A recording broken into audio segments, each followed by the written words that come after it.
আলহামদুলিল্লাহ মাত্র ৭ দিনে দোয়া কবুল। আসসালামু আলাইকুম। আজকে ফজর নামাজ পড়ার পরে যখন মোবাইলটা একটু হাতে নিলাম, ফেসবুকে একটি দোয়া কবুলের গল্প একটি গ্রুপ থেকে এই গল্পটি পেয়েছি। প্রথম যেহেতু এই গল্পটা আমার চোখের সামনে পড়েছে, তাই মনে হয়েছিল আপনাদের সাথে গল্পটি শেয়ার করি।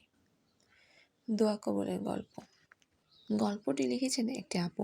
আমি লাস্টে ওনার নাম মেনশন করে দেব, যেহেতু উনি গ্রুপে ওনার নাম মেনশন করেছে, তার মানে আমি যদি এখানে নাম মেনশন করি কোনো সমস্যা হবে না ইনশাল্লাহ। আমি রাত ২টা বাজে উঠতাম। ৪ রাকাত তাহাজ্জুদ, দোয়া কবুলের জন্য ২ রাকাত নামাজ মানে এক্সট্রা সালাতুল হাজতের নামাজ পড়তাম। দরুদ ইব্রাহিম ৬টা পর্যন্ত পড়তাম। তারপর সকাল ৮টা থেকে দোয়া ইউনুস, ইয়া জালজালালি, আল ইকরাম, ইয়া রাজ্জাকু, আল ওয়াহাবু ১০০ বার করে পড়তাম। মানে আল্লাহ তাআলার এই ইসমে আজম আসমাল হোসনা নাম ৩টি সে প্রত্যেকটি ১০০ বার ১০০ বার করে ৩০০ বার পড়ত।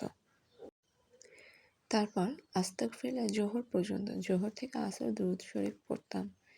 এর মাঝে ছোটখাটো কিছু দোয়া দুরূদ পড়তাম। আসর থেকে রাত ১০টা পর্যন্ত শুধু কালেমা তাইয়্যিবার উসিলায় দিয়ে চাইতাম। আলহামদুলিল্লাহ আমি সিজদায় গিয়ে নিজেকে অনেক পাপী বলে, গুনাহগার বলে কান্না করে করে দোয়া করতাম। লিখেছেন তামান্না মেহেরিন। মাশাআল্লাহ মাশাআল্লাহ আপু অনেক অনেক আমল করতেন মাশাআল্লাহ। তবে আমি আপনাদের সকলকে বলতে চাচ্ছি, আপনারা, যদিও আমি সব গল্পের ভিডিওতেই বলি এক একটি দোয়া কবুলের গল্প, এক একটি দোয়া কবুলের পরীক্ষিত আমল। জি, ঠিক বলি, এটাও তাই বলছি। কিন্তু আপু পেরেছে তাই এত কিছু করেছে। আপনারা এখান থেকে কিছু যদি চান পুরাটাই করবেন যেভাবে আপু করেছে, নয়তো কিছু কমিয়ে নেবেন। কারণ দেখা যায় সংসারের কাজে বা লেখাপড়ার কাজে এত কিছু পড়া হয়ে ওঠে না, কিংবা আপনারা সব কিছু মাথায় নিয়ে নিলেন, কিংবা আল্লাহ তাআলার কাছে ওয়াদা করলেন আমি এগুলো এগুলো করব, কিন্তু ওইভাবে করতে পারলেন না। তাহলে কিন্তু আপনি আল্লাহ তাআলার সাথে ওয়াদা বরখেলাপি করলেন।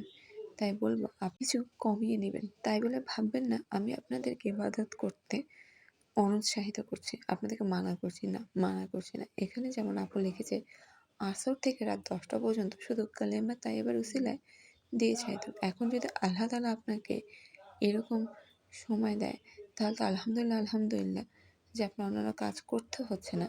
নয়তোবা আপনি আসরের নামাজের পরে, মাগরিবের নামাজের পরে কালেমা তাইয়্যিব কিছু সংখ্যক পড়লেন, নামাজের পর কিছু সংখ্যক পড়লেন। আল্লাহ তাআলা কিন্তু কোয়ান্টিটির থেকে কোয়ালিটি পছন্দ করে।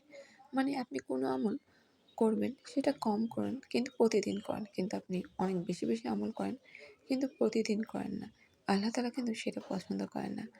আশা করি আপনারা সবাই আমার কথা বুঝতে পেরেছেন। যদি বুঝতে নাই পারেন তারপর কমেন্ট সেকশনে দিবেন, লিখে দিবেন, কমেন্ট করবেন।